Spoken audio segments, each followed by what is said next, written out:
सिद्धाणं नमो वायरीयाणं नमो वत्सायाणं नमो लोहे संवसाहुणम्।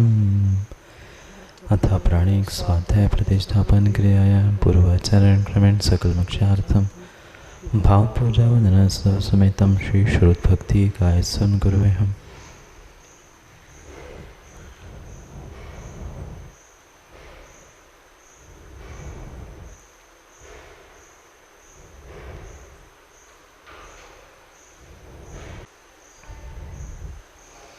कोटिशतं द्वादशैव कोट्यो लक्षाणुशतसिद्धकानि चैव पञ्चाशदसहस्रसंख्या मेतशतं पञ्चपदं नमामि।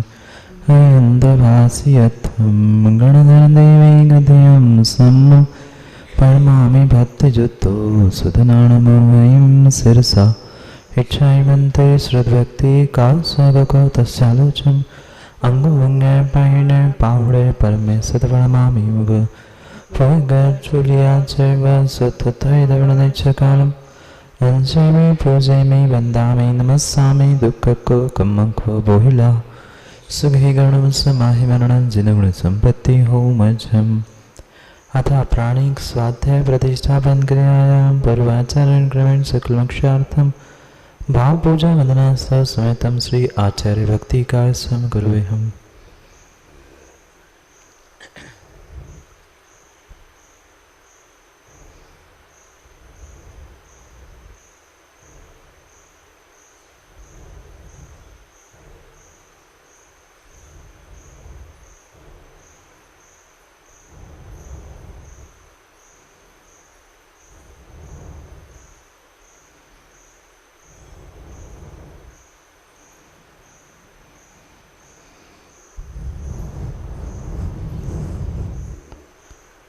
श्रुतजलधिपारगेभ्यः सुप्रदानपटुमतेभ्यः स्वचर्तपनदेभ्यो नमः गुरुभ्यो गुणगुरुभ्यः छत्तीसगुणसम्मग्गे पञ्चविहाचारकरणसन्दर्शे शिष्यानगकुशले धम्मैरे सदा वन्दे गुरुभक्तिसंयमेन तरन्ति संसारसागरं घोरं छिन्दन्ति अट्टकमं जन्मं मरणं न पामेन्ति। हे नित्यं वृत्तिमन्त्रमोमनिरता दानाग्निहोत्राकुला षट्कर्माभिरतास्तपोधनजना साधुक्रिया साधवा शीलप्राभरणा गुणप्रहरणा चन्द्रार्गते ज्योधिका मोक्षद्वारिकपाठपाठनभटा प्रीडन्तु मां साधवा गुरुवः पान्तनो नित्यं ज्ञानदर्शननायका चारित्रार्णवगम्भीरा मोक्षमार्गोपदेशिका इच्छावन्ते आर्यभक्ति कासगको तस्यालोचन समनाणं समदर्शन समचारयुक्ताणं पञ्चविहाचरणम् आर्याणम् आराधि सुधनाणमदेश्याणम् अवध्यायणं तिर्यङ्गं पाणयाणं सुवत्सावणं स्निचकालम् अंशेमि पूजयामि वन्दामि नमस्सामि दुःखको कम्मको बोहिला सभी गानों समाहि मननं जनगुण संपत्ति होमजम्। इन्दसर्वन्दियाणं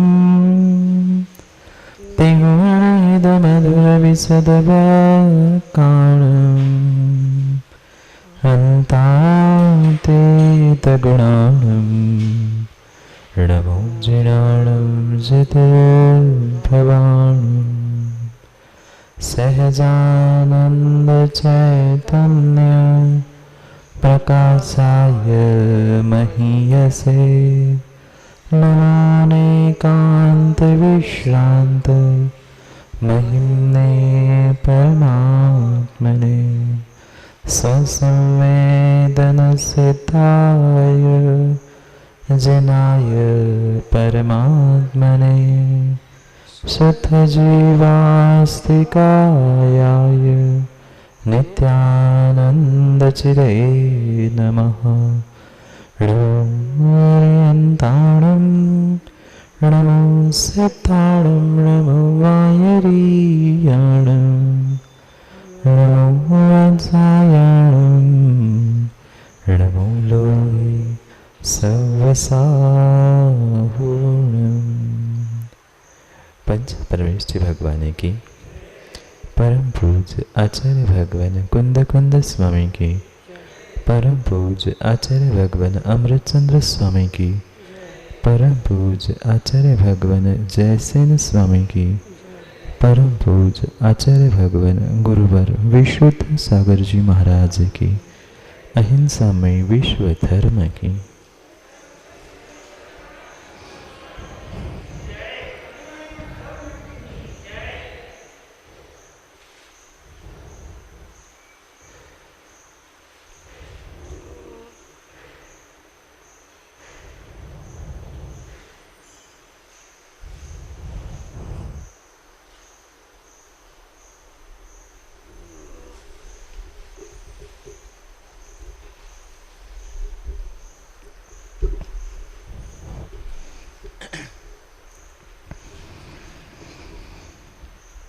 अंतिम तीर्थेश वर्धमान स्वामी के शासन में हमसे विराजते और उनके यह पावन पीयूष देशना हम सभी के लिए परम उपकारी है। उपकारमय देशना को समझने के लिए हमने जो अनुयोगों की व्यवस्था बनाई थी, उन अनुयोगों में महान अनुयोग द्रव्यानुयोग, और इस द्रव्यानुयोग के रहस्य को समझने के लिए हम सभी यहाँ पर पंचास्तिका ग्रंथ का स्वाध्याय कर। भव्यात्माओं, आचार्य प्रवर कुंद कुंद स्वामी ग्रंथराज पंचास्तिकाय में हम सभी भव्यों के लिए वस्तु स्वरूप का व्याख्यान कर रहे हैं। 6 द्रव्य, 7 तत्व, 9 पदार्थ, 5 अस्तिकाय रूप, जो मूल 2 द्रव्य थे, 2 तत्व थे, 2 पदार्थ थे, उनका व्याख्यान हमारे लिए कुंद कुंद स्वामी करने वाले। ग्रंथ के प्रारंभ में मंगलाचरण में अपने इष्ट प्रभु का नामस्मरण करते हुए, उनको नमस्कार करते हुए मंगलाचरण में कुंद कुंद स्वामी परसों हमें कह रहे थे नमो जिनाणम। जो जिनेंद्र भगवान हैं उनको नमस्कार हो। 8 कर्मों को जीतकर जो 8 गुणों को प्राप्त कर चुके, या भाव मोक्ष को प्राप्त जो 13वें गुण स्थानवर्ती अरिहंत जिन हैं, जिन्होंने संसार को जीत लिया है, ऐसे जिनेंद्र भगवान को नमस्कार हो। हमने परसों रिद्धि मंत्र के बारे में समझते हुए यह शक्तिमान बीजाक्षर नमो जिनाणम की व्याख्या समझी, और शेष जो प्रतिज्ञा रूप कुंद कुंद स्वामी आगे कहने वाले थे, उनको समझने से पूर्ण हम जिनेंद्र भगवान के विशेषणों को समझना चाहते थे। यह निर्णय हो चुका था कि क्रिया में सबसे पहले हमने समझा नमो यानी नमस्कार हो। फिर प्रश्न पूछा कि नमस्कार हो ठीक है, पर किनको नमस्कार हो? जिनाणम, जो जिन हैं उनको नमस्कार हो। तो कौन से जिन? क्या मात्र नाम वाले जिन? क्या ये स्थापना वाले जिन? कि द्रव्य जिन? कि भाव जिन? उनकी व्याख्या टीकाकार स्वयं आगे करेंगे, तब हम समझेंगे। उन प्रश्नों को उत्तर देने के लिए ही उनके हमने 4 विशेषण समझे थे, याद है?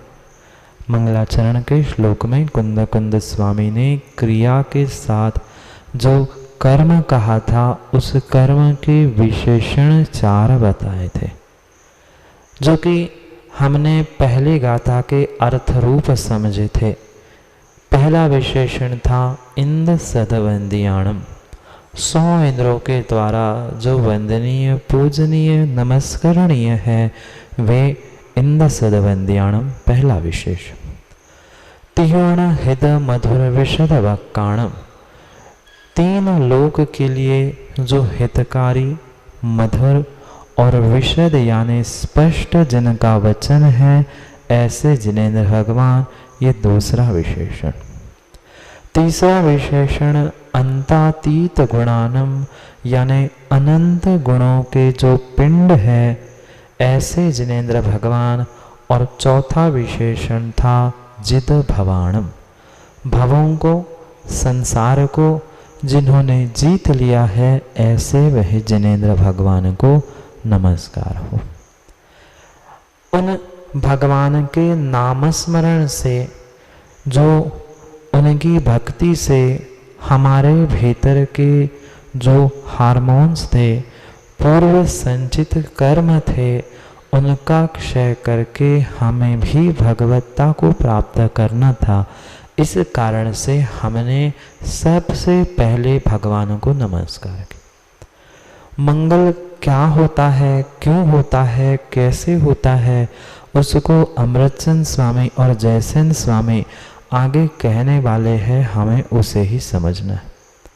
सामान्य रूप से हमने कई बार मंगल की व्याख्या, मंगलाचरण की व्याख्या समझी होगी, पर उन मंगल और मंगलाचरण के विशेष रूप व्याख्यान यहाँ पर अमृतचंद स्वामी और जयसेन स्वामी हमारे लिए करने वाले। अब तक हमने सामान्य रूप से श्लोक का, गाथा का अर्थ समझा था। माँ, अर्थ क्या हुआ था? मैं जिनेंद्र भगवान को नमस्कार करता हूँ। कैसे है जिनेंद्र भगवान?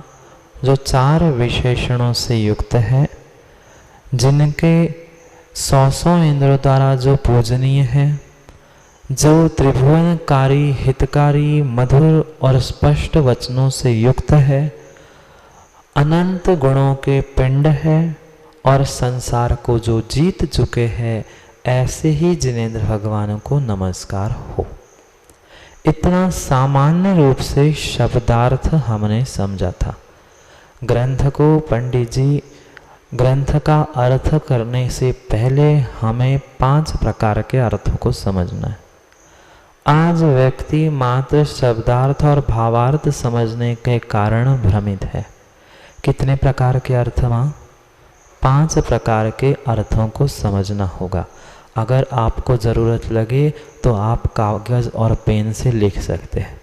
5 प्रकार के चंद्रेश जी अर्थ आगम में बताए हैं: शब्दार्थ, भावार्थ, आगमार्थ, नयार्थ और मतार्थ। पुनः समझना: शब्दार्थ, भावार्थ, आगमार्थ, नयार्थ और मतार्थ। ये क्या क्या होते हैं, क्रम से हम टीका में पढ़ते पढ़ते जहाँ जैसा जो विषय आएगा उसको वहाँ समझेंगे। पर यहाँ कहने का अभिप्राय ये था कि अभी हमने उन गाथाओं का मात्र शब्दार्थ समझा। पहला कौन सा था? शब्दार्थ। जो शब्द लिखा है उसका वैसा का वैसा ही अर्थ करना। जिनानम यानी हमने अर्थ किया जिन्होंने जीत लिया है, या जो जिनेंद्र भगवान है, उतना है। अब आचार्य भगवान का अभिप्राय क्या था, उसके पीछे भाव क्या थे, वह भी समझना आवश्यक है। क्योंकि जय कुमार पंडित जी, राजकुमार पंडित जी, आपने या कई सारे विद्वानों ने ग्रंथ, टीका सब कुछ पढ़ ली होगी, पर जो वास्तविक उन शब्दों के भीतर का भावार्थ था या आचार्यों का अभिप्राय था, माँ, वह हम आज तक नहीं समझ। इसलिए इन 5 ही अर्थ को हमें समझना है। समझ में आया राजीव? 5 प्रकार के अर्थ: शब्दार्थ, भावार्थ, आगमार्थ, मतार्थ और नयार्थ। पुनः समझना: शब्दार्थ, जैसे शब्द है शब्द का वैसा अर्थ शब्दार्थ। उनके भाव को, अभिप्राय को समझकर पूरे गाथा का, टीका का अभिप्राय या भाव समझ लेना भावार्थ। आगम में, सिद्धांत में इसके विषय में कैसे कैसे भाव, कैसे कैसे अर्थ दिए हैं, वह समझना आगमार्थ। जैन मत, बौद्ध मत, सांख्य मत, उनके मत की अपेक्षा से, अन्य दर्शन और अपने दर्शन की अपेक्षा से जो कथन किया जाता है वह मतार्थ है। और निश्चय ने, व्यवहार ने, द्रव्यार्थिक ने, पर्यार्थिक ने, वर्तमान, भूत आदि नयों की अपेक्षा से जो कथन होता है वह नयार्थ। अभी एकदम से घबरा मत जाना कि इतना सारा क्या पढ़ाएंगे, एक साथ कुछ नहीं पढ़ना है। अभी हमने 5 प्रकार के अर्थ समझे। नाम समझ में आए राजीव? नाम बस समझ लो, समय समय पे समझा दूंगा कि वह क्या है। शब्दार्थ समझ में आया? हमने इंद्र सद वंदियाणम, 3 शब्द थे, 100 इंद्र द्वारा वंदनीय। ये क्या हो गया? शब्द का हुबहू अर्थ हो गया। इसे ही शब्दार्थ कहते। अब टीकार्थ हमें समझना है ना, टीका जो लिखी उसका अर्थ करके फिर आचार्य महाराज का भावार्थ समझेंगे। भावार्थ का मतलब होता है लिखने वाले के भाव क्या थे, उनका अभिप्राय क्या था, उसका सार निकाल कर कहना समझना, यह भावार्थ था। तो अब भावार्थ रूप आचार्य अमृतचंद स्वामी ने जो कुंद स्वामी के मंगलाचरण पर टीका लिखी है उसे पढ़ना है। सबसे पहले अमृतचंद स्वामी ने जो प्रस्तावना या भूमिका लिखी थी उसको हमने समझा।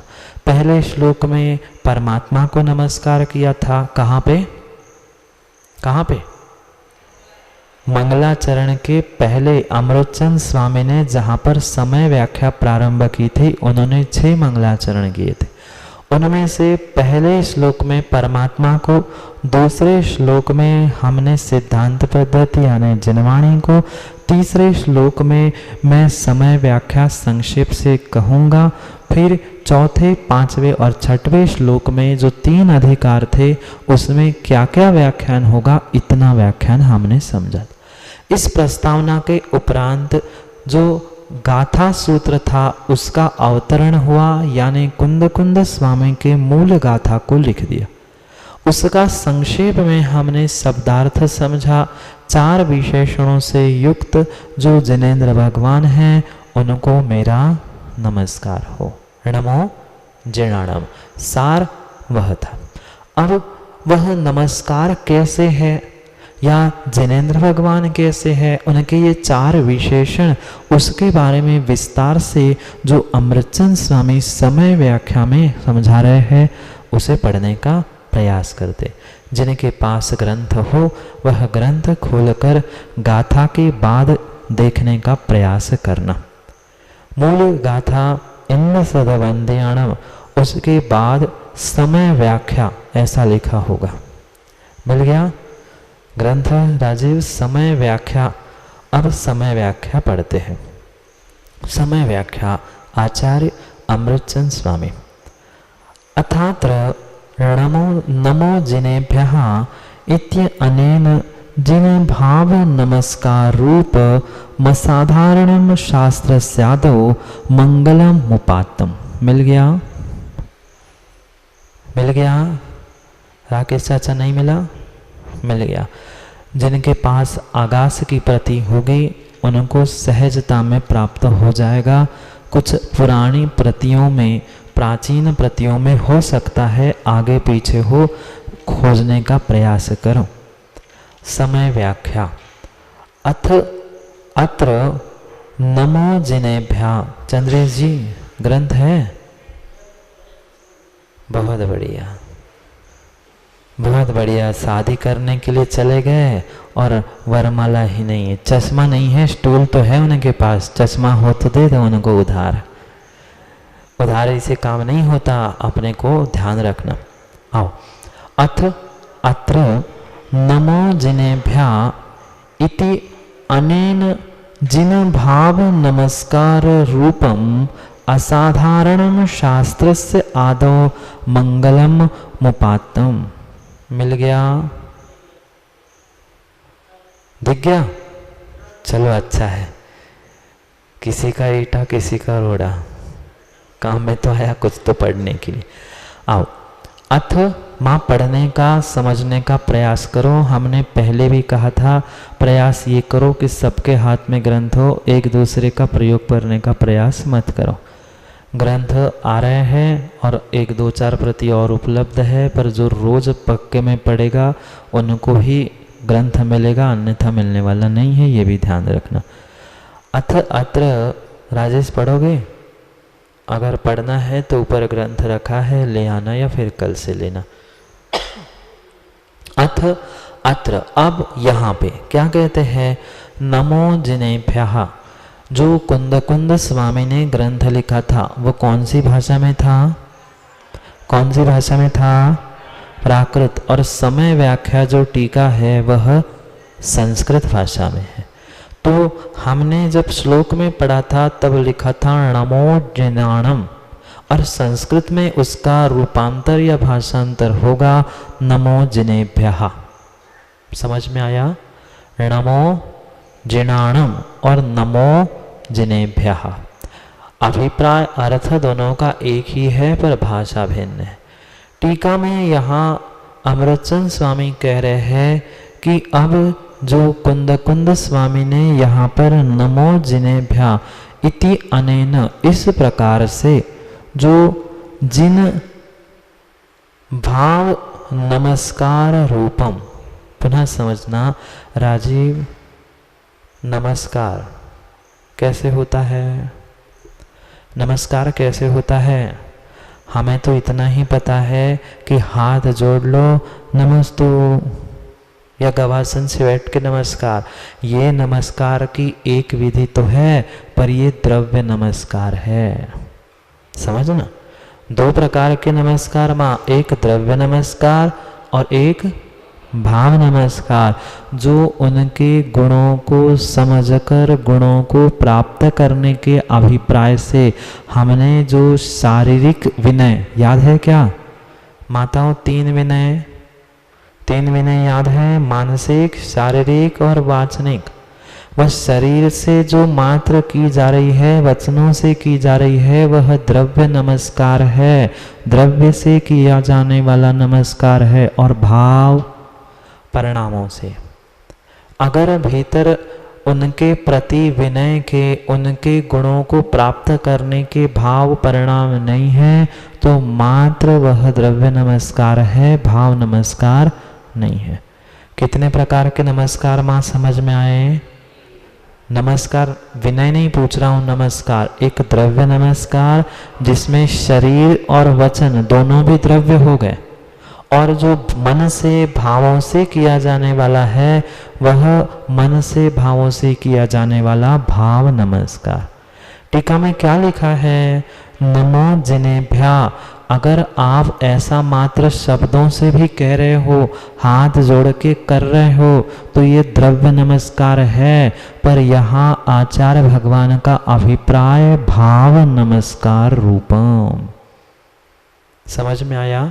2 प्रकार के नमस्कार, हाथ जोड़कर या नमो हरिहंताणम, नमो सिद्धाणम, नमो आर्यणम, नमो जिनाणम आदि जो भी मैं शब्दों से कह रहा हूँ पंडित जी, ये द्रव्य नमस्कार है। और उसके अभिप्राय को, उनके भावों को, उनके गुणों को समझने का, प्राप्त करने का जो मेरे परिणाम, जो मेरे भाव है, वह भाव नमस्कार है। तो गाथा में जो नमो जिनाणम क्या लिखा है? जोर से बोलो, नमो जिनाणम। ये जो लिखा है, लिखा तो शब्द है, द्रव्य है, पर यहाँ पर अमृतचंद स्वामी कह रहे हैं हमें शब्दों में अब नहीं उलझना। शब्दों से तो हम कई बार नमस्कार कर चुके, यहाँ कुंद स्वामी भी लिख तो शब्दों में रहे हैं, द्रव्य रूप दिख भी रहा है, पर अभिप्राय क्या है? भाव नमस्कार का। भावों से नमस्कार करना ये भाव नमस्कार है। नमस्कार करते हुए नमस्कार के विनय के भाव होना, इसका अर्थ है भाव नमस्कार। पुनः समझना, मात्र शरीर से, वचनों से, शब्दों से जो हम नमस्कार कर रहे हैं वो कौन सा नमस्कार? वह कौन सा नमस्कार? वह मात्र द्रव्य नमस्कार है। और उस द्रव्य नमस्कार के साथ साथ भीतर नमस्कार करने के भाव है, उनके गुणों को प्राप्त करने का अभिप्राय है। तो हमारा वह नमस्कार कौन सा है? भाव नमस्कार। यहाँ अमृतचंद स्वामी क्या लिख रहे हैं? टीका में पढ़ो ना, अथ अत्र नमो जिनेभ्या इति अनेन जिन भाव नमस्कार। जिन यानी जिनेन्द्र भगवान को भाव नमस्कार रूपम असाधारणम। क्या लिखा?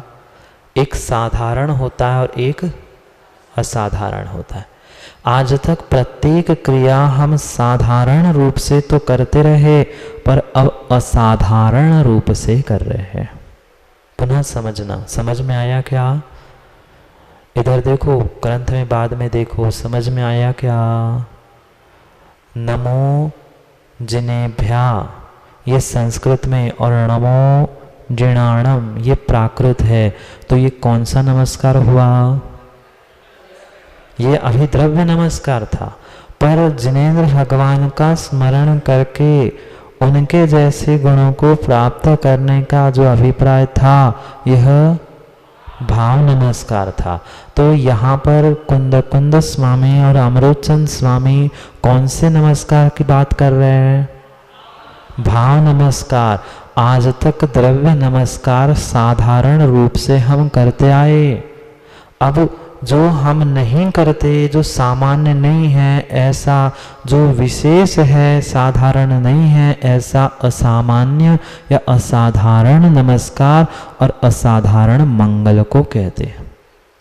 पुनः समझना, एक ही वाक्य है। अमृतचंद स्वामी यहाँ पर शब्दार्थ समझ में आया क्या? नमो जिनेभ्य यानी जिनेन्द्र भगवान को नमस्कार हो। इति अनेन इस प्रकार से जिनेन्द्र भगवान को भाव नमस्कार रूप असाधारण शास्त्रस्य आदौ, शास्त्रस्य यानी शास्त्र के आदि में मंगलम उपात्तम, मंगल को कहते हैं। कौन कह रहा है? मंगलाचरण कुंद स्वामी ही करेंगे, पर अमृतचंद स्वामी उनके लिए लिख रहे हैं कि कुंद स्वामी मंगलाचरण करेंगे। कैसा मंगलाचरण? असाधारण। असाधारण क्यों? क्योंकि भाव नमस्कार है। भाव नमस्कार कैसा? जो नमो जिनेभ्या हमने शब्दों में पढ़ा था, उसका ही भावों से नमस्कार करना ही भाव नमस्कार है।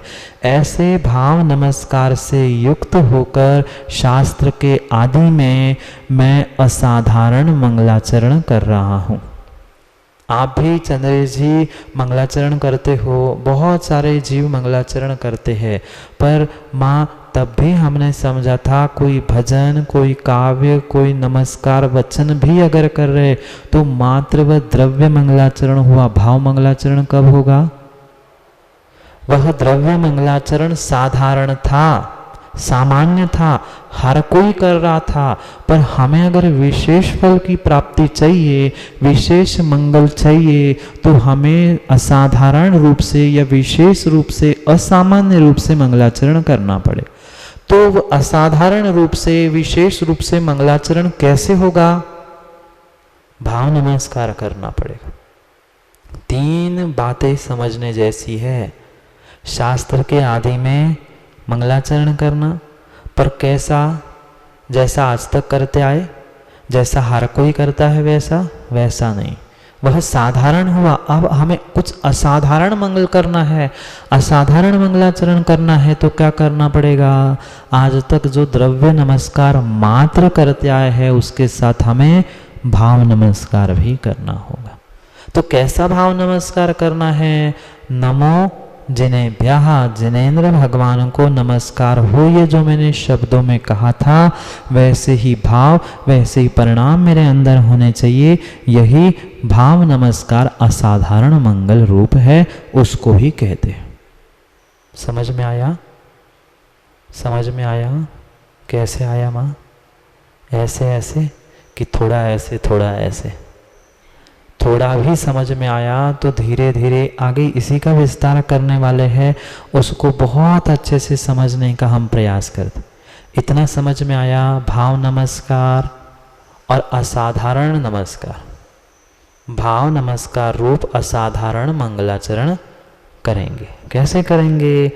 अनादिनाम संतानेन प्रवर्तमाना अनादि नैव संतानेव प्रवर्तमानेरिन्द्रियाणां सतैर्वन्दिता ये इत्यनेन सर्वदेव देवादिदेवत्वे तेषां मेवा साधारण नमस्कारार्हत्वमुत्तमम्।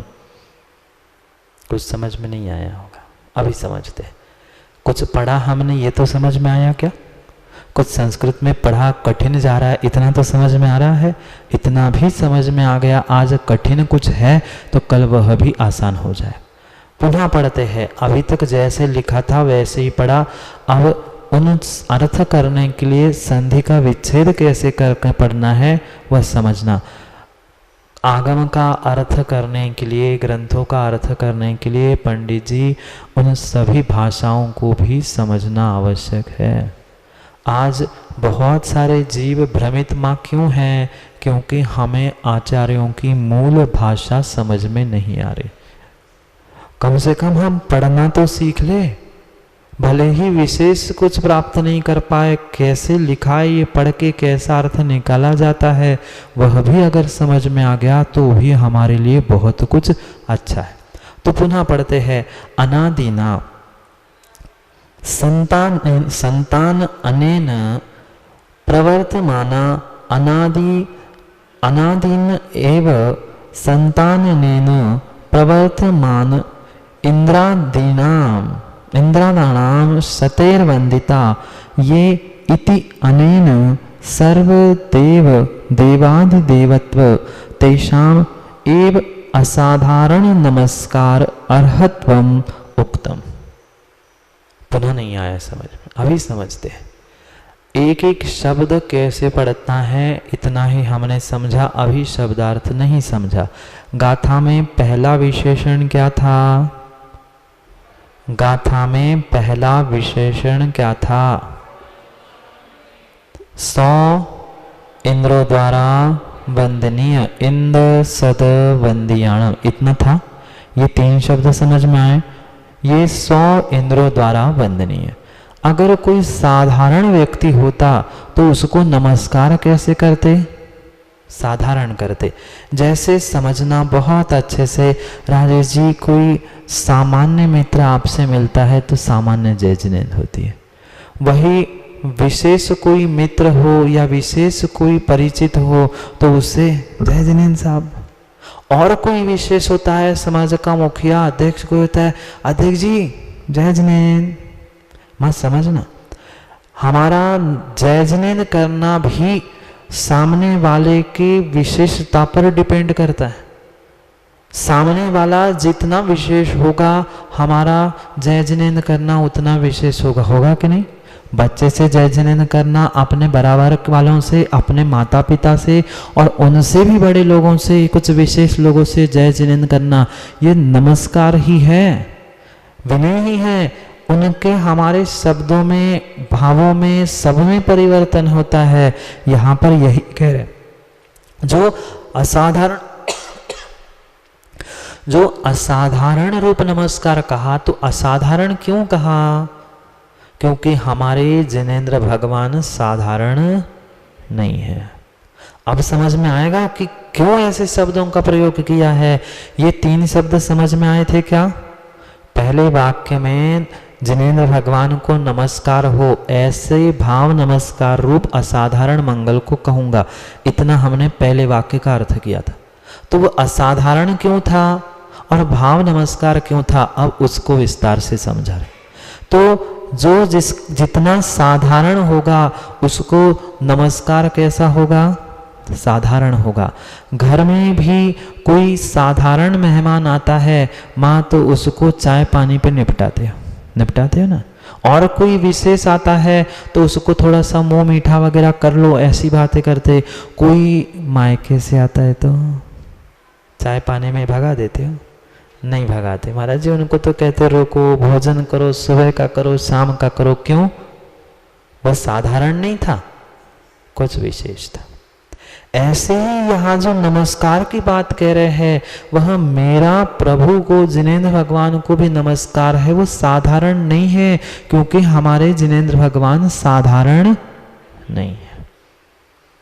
जैसे घर का आतिथ्य हो, किसी से जय जिनेंद्र हो, सामने वाला जितना विशेष है उतना ही विशेष विशेष हमारी क्रियाएं होती है। माँ होती है कि नहीं? दो व्यक्ति आए थे आपके घर में, दोनों के मेहमानी में, दोनों के खातिरदारी में अंतर करोगे कि नहीं? एक आपके मायके से आया था और एक बेटे के पिता के मायके से आया था। नहीं आया समझ में? एक आपके ससुराल से आया था और एक आपके बेटे के पिता के ससुराल से आया था। किसकी खातिरदारी अधिक करोगे? उनके भोजन में भी, उनके परोसने में भी अंतर होगा कि नहीं? भले ही यहाँ कितनी ऐसी ऐसी मुंडी हिलाना, अपने आप से माँ पूछ लेना, वह थोड़ी सी परोसने में भी हमारी परिणति बदल जाती है, हैं? अरे चाहे पंडित जी कितने ही एक साथ बैठे हो, माताओं से पूछ लेना, नहीं होती, नहीं होती, हो ही नहीं सकती। अपने वह जो मायके से आया है और जो दूसरे के मायके ससुराल, अपने ससुराल से मायके से आया, इधर एक लुचई रखेंगे, इधर दूसरे से एक के साथ दूसरी लुचई धर देंगे। नहीं होता ऐसा, दिखाने के लिए तो रखी है, पर मत समझना परिणति ऐसी ही जीव की है। कुंद कुंद स्वामी भी इस बात को समझते थे, इसलिए वे कह रहे हैं हम भगवान को भी नमस्कार करेंगे तो हम भगवान को भी असाधारण नमस्कार करेंगे, क्योंकि हमारे भगवान, हमारे प्रभु जगत के भगवानों से असाधारण है। जितना विशेष विशेष नेता आता है उतनी विशेष विशेष खातिरदारी होती है कि नहीं? वह मात्र कोई डीएम आता है, उसकी व्यवस्था फिर भी सामान्य होती है, लोकल लेवल की होती है। वही कोई मंत्री आ जाए, मुख्यमंत्री आ जाए, फिर प्रधानमंत्री, राष्ट्रपति और कोई विदेश का है तो उनकी व्यवस्था, उनकी सुरक्षा, उनका विनय, उनका सम्मान, सबका अंतर अलग होता। ऐसे ही यहाँ हमारे जो जिनेंद्र भगवान हैं वे सर्वसाधारण नहीं है। क्यों नहीं है सर्वसाधारण? 1 2 4 20 25 लोग नमस्कार कर रहे हैं तो साधारण कहा जाए, हमारे देवाधिदेव को 100 इंद्र नमस्कार करते हैं। क्या कह रहे हैं यहां पर? जब 1 2 4 सामान्य व्यक्ति जिसके आगे पीछे घूमता है वो अपने आप को बहुत बड़ा नेता मानता है, फिर ऐसे हजारों नेता जिसके आगे पीछे घूमते हैं वो अपने आप को और बड़ा नेता मानता है, ऐसे सैकड़ों नेता जिसके पास है वो और बड़ा मानता है। फिर यहाँ तो कह रहे जो देव है, कहाँ के? जो स्वर्गों के देव है, जिनको हमेशा ही सम्मान से देखा जाता है, जिनका ऐश्वर्य, जिनका इंद्रिय सुख सब कुछ हमसे अधिक है, ऐसे देव उनके चरणों में है। किनके? किनके चरणों में? देवाधिदेव के। वो भी कितने? 1 2 5 10 नहीं, इंद्र सद वंदियाणम। अन्य किसी की व्याख्या नहीं चल रही, पहले विशेषण का व्याख्यान चल रहा है, उसका टीका में विस्तार कर रहे हैं आचार्य अमरचंद स्वामी कि कैसे हमारे परमात्मा हैं, कैसे वे भगवान, 1 नहीं, 2 नहीं, 3 नहीं, सामान्य किसी से नहीं, 100 इंद्रों के द्वारा जो वंदनीय है, ऐसे मेरे जिनेंद्र भगवान हैं। इसलिए मेरा भी नमस्कार उनके लिए असाधारण है, साधारण नमस्कार नहीं। ये भावार्थ हुआ। अब पुनः एक एक शब्द को समझना। अनादि नाम, जो अनादि प्रवाह से प्रवर्तमान यानी चले आए हुए, जे अरिहंत है, तीर्थंकर है, आज बन रहे हैं क्या? क्या इसी पंचम काल में पंडित जी तीर्थंकर अरिहंत हुए क्या? जितने अरिहंत तीर्थंकर हुए हैं वे अभी इसी पंचम काल से हुए कि उसके पहले चौथे ही काल से हुए? नहीं नहीं, अनादि से होते आए हैं। अनादि काल से जो प्रवाहमान है, अनादि काल से ये जो परंपरा चली आ रही है, ऐसे अनादि प्रवाह से प्रवर्तमान जो कौन? ये भगवान है, इनको कौन नमस्कार कर रहा है? सतैर वंदिता, जो इंद्र आदि कितने 100 इंद्रों के द्वारा आज से पूजा हो रही। क्या जब भी भगवान को केवल ज्ञान होता है या भगवान का दीक्षा कल्याणक, गर्भ जन्म कल्याणक होता है, तो क्या छठे छठाए 2-4 देव पहुंचते हैं क्या? नहीं, जो देवों का अधिपति है वो सौधर्म भी वहां पहुंचता है। कुबेर भी समोशरण की रचना करता है, नगरी की रचना करता है, रत्नों की वृष्टि करता है। ऐसे मात्र स्वर्गों के देव नहीं, बहुत अच्छे से समझना, स्वर्गों के देव नहीं। द्रव्य संग्रह पढ़ा क्या? उसके टीका में बहुत सुंदर वह श्लोक उद्धृत आचार्य महाराज ने किया है। भवनालय 40 विंतर देवान होंति 32 कप्पावर 32 चंद्रो सरो नरो तिरियो। नहीं आया समझ में? कौन 100 इंद्र? हमने 100 इंद्र मात्र स्वर्गों के समझे, स्वर्गों के नहीं। चारों प्रकार के जो स्वर्ग इंद्र है उनकी व्याख्या समझ आ रहा है। भवनालय 40 कितने प्रकार के देवों की व्याख्या तत्वार्थ सूत्र में की है? तत्वार्थ सूत्र में कितने देवों की व्याख्या की है? देवः चतुर्निकाया, 4 निकाय के देव कहे गए हैं।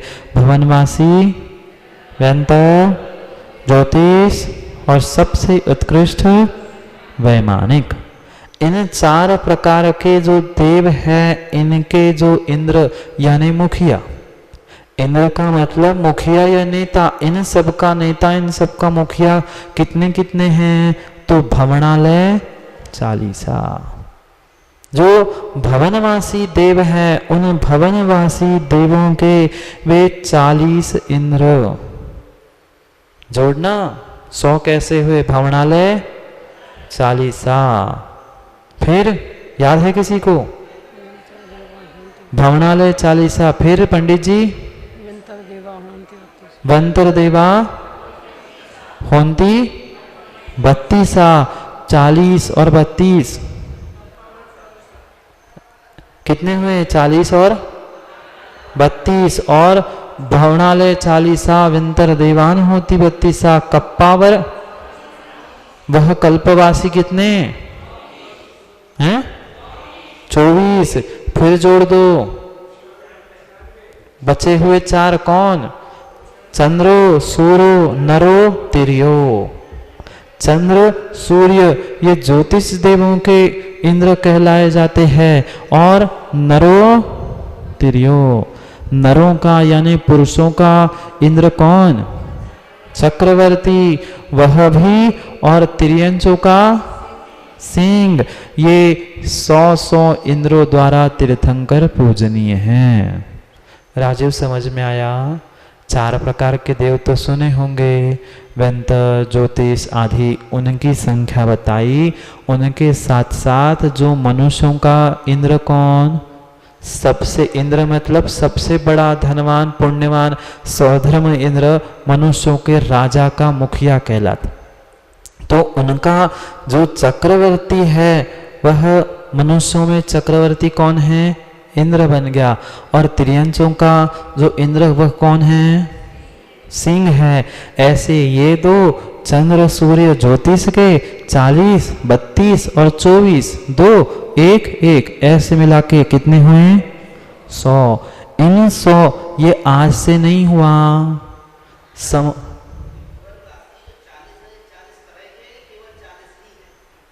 40 इंद्र है और उनके नीचे उनके भेद प्रभेद अनेक हैं।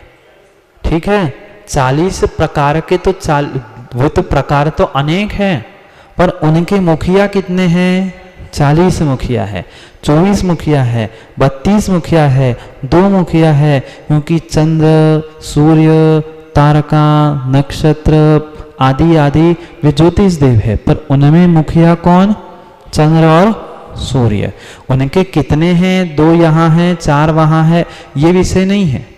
जहाँ के जितने हैं वो सब कुछ, पर उनको मिला के वे चंद्र सूर्य भले ही जम्बूद्वीप के हो चाहे बाहर के हो, संख्या तो उनकी चंद्र सूर्य में ही आएगी।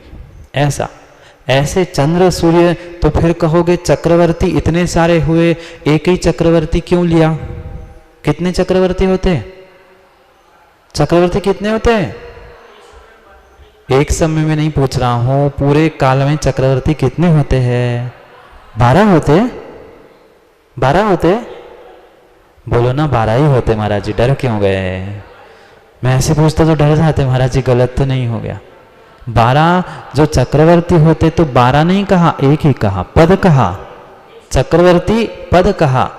समय की बात ही नहीं चल रही पंडित जी, क्योंकि चंद्र सूर्य कहेंगे तो जम्बूद्वीप के अलग, अगले समुद्र के अलग, ऐसी संख्या का विशेषण वहां नहीं है, पद चल रहा है। चक्रवर्ती पद, चंद्र सूर्य आदि आदि पदों की व्याख्या है, संख्या की व्याख्या नहीं है। संख्या जोड़ेंगे तो बहुत सारे हो जाएंगे, पर पदों की अपेक्षा से ऐसे 100 इंद्रों के द्वारा जो पूजनीय वंदनीय है, ऐसे। समझ में आया क्या? हैं? हाँ, तो क्या वो पूजनीय नहीं रहेंगे? तो क्या सौधर्म उस काल में माना कि चक्रवर्ती नहीं है, तो क्या उस काल में वह चक्रवर्ती के आगे पीछे के चक्रवर्ती से क्या पूजनीय नहीं है? माना कि किसी काल में चक्रवर्ती नहीं हुए तीर्थंकर के काल में, तो जिस काल में चक्रवर्ती होंगे, क्या मात्र उतने ही तीर्थंकर को चक्रवर्ती मानते? मेरा प्रश्न समझना। आप कह रहे हो कि अगर चक्रवर्ती नहीं है तो क्या पूजनीय नहीं है? क्या जितने काल में, जिस काल में चक्रवर्ती होते, उन्हीं तीर्थंकर को ही चक्रवर्ती मानते हैं क्या? पंडित जी बोलो। पीछे के तीर्थंकर को, आगे के तीर्थंकर को, भूत भविष्य वर्तमान के तीर्थंकर को नहीं मानते क्या? फिर प्रश्न पूछने की आवश्यकता ही नहीं थी। भले ही उस काल में चक्रवर्ती सामने नहीं हो, पर वे चक्रवर्ती के द्वारा वंदनीय नहीं है क्या? आगे पीछे के हैं, इसलिए उसमें कोई प्रश्न करने का स्थान ही नहीं। सामने भले ही नहीं है माना, पर आगे पीछे के चक्रवर्ती के द्वारा वे पूजनीय वंदनीय हैं, इसलिए हमें उसमें विकल्प करने की कोई आवश्यकता नहीं। तो यहां समझ में आया हम किस विषय पर चर्चा कर रहे थे वहां? असाधारण नमस्कार। क्यों असाधारण नमस्कार? क्योंकि जो हमारे लिए नमस्कार करने योग्य जो भगवान हैं, वे साधारण है क्या? नहीं है। साधारण क्यों नहीं है? उनको असाधारण क्यों कहा? एक दो कोई नमस्कार कर रहा है, कोई अगला पगला नमस्कार करके जा रहा है, वो तो साधारण है। जो चक्रवर्ती है, सिंह है, चंद्र सूर्य आदि जो विशेष विशेष इंद्र कहलाने वाले हैं, सबके मुखिया कहलाने वाले हैं, घर का मुखिया हो, समाज का मुखिया हो, देश का मुखिया हो, जिसके सामने झुक जाता है, क्या कहा जाता है? देश। कोई एक एक को जीतने के लिए नहीं जाता। देश का मुखिया जो राजा हो या पंत प्रधान कोई हो, मंत्री हो, वो किसी के सामने झुक गया, मतलब क्या हो गया? वो देश झुक गया। ऐसे ही है ना, घर में जो हमारे कोई कार्ड भी आता है, वहां घर के मुखिया के नाम से आ गया, तो सब उसमें क्या हो गए? समाविष्ट हो गए। ऐसे ही जब मुखिया ही उनके सामने झुक रहा है, फिर तो सामान्य की क्या बात।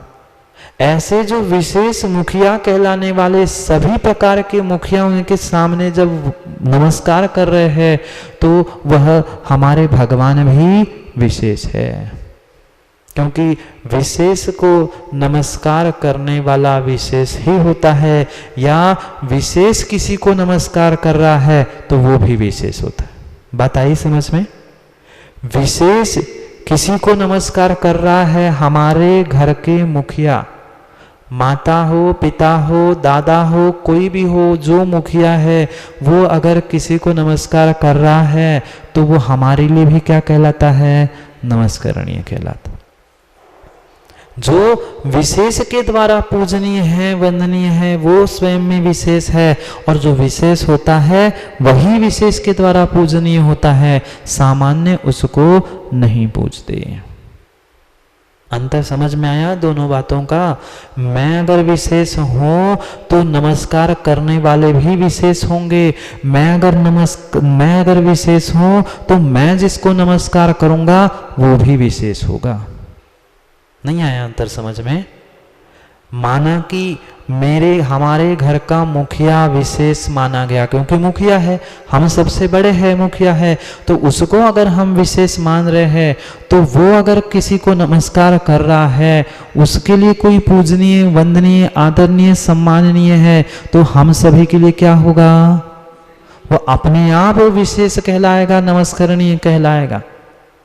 ऐसे ही यहाँ कह रहे हैं, जो ये मुखिया कहलाने वाले हैं, जो इंद्र कहलाने वाले हैं, ऐसे 100 इंद्रों द्वारा ये भगवान पूजनीय है, वंदनीय है, तो हमारा नमस्कार भी कैसा होना चाहिए? सामान्य नमस्कार से काम नहीं बनेगा। सामान्य भोजन से काम बनेगा क्या माँ? कोई अतिथि आ जाए, कोई विशेष आ जाए, कोई विशेष में भी घर का दामाद आ जाए, वही सुबह की रोटी, सुबह की सब्जी चल जाएगी, कुछ हो नहीं हो, कम से कम शाम को मान लो चाहिए तो घी की बना नहीं पड़े, क्यों दामाद आए। क्यों ऐसा नहीं है कि एक दूसरे को देख रहे आप लोग? ऐसा ही है, जब भोजन में इतना ध्यान रखा जाता है तो नमस्कार क्रिया में भी ऐसा ही ध्यान रखना पड़ेगा। जो इतना विशेष है, 100 इंद्रों के द्वारा पूजनीय है, फिर तो मेरा सामान्य नमस्कार क्या काम का? नहीं है काम का, इसलिए मेरा नमस्कार असाधारण हो, ऐसा कहा। क्यों? क्योंकि ये आज की बात नहीं है, अनादि काल से प्रवाह प्रवर्तमान हो रहा है, अनादि काल से ये चलता आ रहा है। क्या आज ही 100 इंद्र नमस्कार कर रहे हैं? भूत में भी कर रहे थे, भविष्य में भी जितने अरहंत, जितने तीर्थंकर बनेंगे, जितने जिनेंद्र बनेंगे, उन सबको ये 100 इंद्र नमस्कार करते थे, हैं और रहेंगे। भले ही अभी 100 धर्म नहीं है, तो क्या महावीर स्वामी उनके द्वारा वंदनीय नहीं है क्या? चंद्रेश जी, आपका प्रश्न आपसे ही पूछ रहा हूं। आज नहीं है चक्रवर्ती हमारे पास, तो क्या महावीर भगवान छोटे हो गए? नहीं हुए। महावीर भगवान तो भगवान बन गए, तब तो थे। आने वाले समय में भी चक्रवर्ती उनको नमस्कार करेगा, इसलिए विकल्प करने की आवश्यकता नहीं। अनादि प्रवाह से प्रवर्तमान जो 100 इंद्रों द्वारा वंदनीय है, ऐसे इति अनेन सर्वदैव देवादि देवत्वेन, जो देवों के देव, जो देवों के देव है। 4 समय तो हो गया है, पर बता दूं क्या? संक्षेप में समझना, विस्तार पुनः करेंगे। 4 प्रकार के देवों की व्याख्या हमारे आगम में लिखी, लिख लो। 4 प्रकार के देवों की व्याख्या हमारे आगम में लिखी है। जो अरिहंत देव, जिसे हम देव शास्त्र गुरु में अरिहंत देव कहते हैं, वह जो देवाधिदेव है, ये पहले प्रकार के देव। कितने प्रकार के देव है? 4 में से पहले देवाधिदेव, अरिहंत देव, वो भी देव है। फिर जो 4 प्रकार के निकाय के देवों की व्याख्या स्वर्गों के आदि आदि व्याख्या की है, वे दूसरे प्रकार के स्वर्गों के या चतुर्निकाय के देव। फिर तीसरे प्रकार के जो देवों की कल्पना, देवों की व्याख्या है, वो है कुदेव। और चौथे प्रकार की कोई है तो वो है अदेव। आगे समझ में? देवाधिदेव, स्वर्गों के देव, कुदेव और अदेव, ये 4 देव है। उसको कल समझते हैं विस्तार से, समय आज नहीं। पहले इसका अर्थ करके कल इन 4 देवों को समझना है। याद रखना कि मुझे याद दिलाना पड़ेगा, देखते हैं कौन याद रखता है। उन 4 देवों को समझना है सामान्य रूप से। अब पहले यहाँ समझते हैं, क्योंकि ये वाक्य पूर्ण करते समय हो रहा है। जो देवाधिदेवत्वे तेषाम एव असाधारण नमस्कार अर्हत्व उक्तम, अर्हत्वम उक्तम। ऐसा कहकर जो देवाधिदेव पने के कारण वे ही असाधारण नमस्कार करने योग्य है। कौन? हमारा असाधारण नमस्कार किसको है?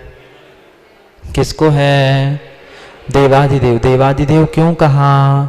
जो देवों द्वारा, देवों के अधिपति, देवाधिदेव, देवों के अधिपति देव, इंद्र यानी देव, इन देवों के जो अधिपति है, ऐसे कौन? अरहंत। ऐसे जो अरहंत है, उन अरहंत में ही देवाधिदेव पना है, और वो ही मेरे लिए असाधारण नमस्कार करने योग्य है, अन्य नहीं, अन्यथा नहीं। पुनः समझना, समझ में आया? हमारे लिए असाधारण नमस्कार करना था, भाव नमस्कार रूप। तो हम किसको करेंगे? किसी साधारण व्यक्ति को वह मिष्टान्न का भोजन नहीं कराएंगे। विशेष अतिथि आने पर जैसे विशेष होता है, ऐसे मेरा असाधारण नमस्कार भी असाधारण व्यक्ति को, असाधारण भगवान को है। तो हमारे लिए असाधारण भगवान कौन है? ये संसार के अन्य कोई अन्य की बात नहीं चल रही है, वे ही अरहंत भगवान, जिनको चतुर्गति के जीव 100 इंद्र वंदन करते हैं, देवाधिदेव जिन्हें कहा जाता है, उनकी ही बात चल रही है। अन्य में अरहंत पना, वह असाधारण पना है ही नहीं है। क्यों नहीं है? क्योंकि अनादि काल से 100 इंद्रों द्वारा जो पूजते आए हैं, वंदन करते आए हैं, वे एकमेव एकमेव एकमेव अरहंत भगवान हैं, न अन्य है न अन्यथा है। समझ में आया? जितना समझ में आया है आज के लिए उतना ही रखना, शेष पुनः इस पर विचार करके हम आगे बढ़ेंगे। 4 देवों की बात करके पुनः अगले विशेषण पे पहुंचेंगे, क्योंकि आज का समय अपना यही पूर्ण हुआ। कल पुनः समय पर समय की बात करने के लिए समय पे मिलते हैं, क्योंकि समय पे किया गया काम समय को दिलाता है। बोली भगवान महावीर स्वामी की